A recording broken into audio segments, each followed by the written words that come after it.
Hi everybody, this is Jackie Shulkin, and this is my fourth video in my series about American government and civic participation. The chapter that we're on now is Congress, and because it is quite long, it's going to be divided in a few videos. So this one is about the structure of Congress. Okay, the House of Representatives, it's called the People's House, and it's supposed to be the part of government most responsive to public opinion. The representation is based on population. Each state has to have at least one member. Every member represents a district within the state, and each district has roughly the same population. The number of members can be at the most 435 people. So they face re-election every 2 years, and the entire House is elected at the same time. In order to run for a seat, somebody must be at least 25 years old and a resident of the state that he or she intends to represent. The Senate. Only 1/3 of the Senate is elected every 2 years. So, in other words, senators serve 6-year terms. The framers of the Constitution hoped that the Senate would check Democratic excesses. The Senate and House must pass identical versions of a bill, and each state has 2 senators. Now, the 17th Amendment introduced a change in that prior to this, the senators were appointed by governors or by state legislatures. And since this amendment, the people have the power to elect senators directly. In order to run for senator, somebody must be at least 30 years old and live in the state that he or she intends to represent. So the effect of equal representation. Representation in the Senate benefits small states because all states have equal representation regardless of population. This causes issues important to small states to get a lot of attention and money. For instance, the agricultural sector. Very few Americans work in agriculture, and yet the federal government spends tons of money on it per year because of this. So political parties and leadership. The House and Senate are organized around parties. There were and are dozens of political parties, but our political system has evolved into a two-party or bipartisan system. Since the 1850s, these parties have been the Democrats and the Republicans. Each chamber of Congress, being the Senate and the House, has a majority party and a minority party. They elect their own leadership, organize for votes, and formulate strategy. At the start of every congressional session, they meet in a caucus. A caucus is like a group of people with similar interests that does not have any formal power, but can be very important in formulating strategy and stuff like that. So, House leadership. The Speaker of the House is the leader of the House. They are elected by the majority party, and they set the schedule for debates and votes on the House floor. The majority leader is elected by the majority party and works closely with the Speaker, caucus leadership, and whips. The function of the whip is to count votes and connect the leadership to other members. The minority leader is elected by the minority party, and the minority party also elects whips of its own. So leaders do have the ability to reward and punish members. Therefore, members who cooperate may be given good committee assignments or even leadership of a committee, and this causes party discipline to usually be very strong within the House. So Senate leadership. The President pro tempore is the most senior member of the Senate and usually presides over the Senate in the Vice President's absence. However, this is mostly a ceremonial position. The Majority Leader performs some of the same tasks as the Speaker of the House. There is also a Minority Leader, and leaders have much less ability to punish and reward members because senators are expected to be independent and party leaders give wide latitude in how members behave. Debate in the House. The House does not permit unlimited debate, obviously due to its large size.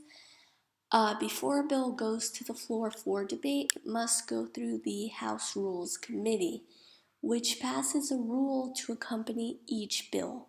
The rule determines how much debate is permitted and how many amendments can be proposed. A closed rule strongly limits or forbids any amendments. An open rule allows for anyone to propose amendments. Debate in the Senate. Senators are allowed to speak for as long as they wish and offer as many amendments as they want. A filibuster is a tactic in which a senator in the minority on a bill holds the floor indefinitely with the aim of blocking all Senate business until the majority backs down. Now, some interesting details about this that my teacher told my class in AP Gov in that time was that senators could say whatever they want. It's not necessarily related to the bill, although it should be. Sometimes they have even read stuff like the Betty Crocker cookbook. Also, another purpose of the filibuster is, for example, to gain time while somebody is on their way to the vote. So they have enough votes to pass or not pass a bill. Also, once the senator has the floor, if he or she has to go to the bathroom, they are done with the filibuster, so they have to make sure they go before they begin the filibuster. Okay, the filibuster can be stopped by cloture, which is 60 votes. Remember, the total number of senators is 100, so it's a supermajority. Filibusters are fairly uncommon. Sometimes senators propose amendments that have nothing to do with a bill. These are called riders. They may be added to attract votes. They can also discourage votes by adding a controversial provision to a bill. Riders can also be sneaky ways to add provisions. For example, recently many members of Congress have been adding riders that would severely undermine the Endangered Species Act. And on top of that, they've been doing it with must-pass bills like energy bills, etc. So those are riders. Okay, committees. A number of committees and subcommittees exist within Congress. They can wield a lot of influence because they do most of the legislative work in Congress and therefore have great power in determining which bills get reviewed and in shaping the laws that are passed. Only after a committee has reviewed a bill does the whole chamber deliberate and vote. This allows Congress to operate more efficiently through division of labor and specialization. Types of committees. The Standing Committee is the most common type of committee. It deals with issues of permanent legislative concern, handles the vast majority of legislation, and most have subcommittees covering more specific areas of an issue. The Conference Committee is a very common type of joint committee with members from both the House and Senate.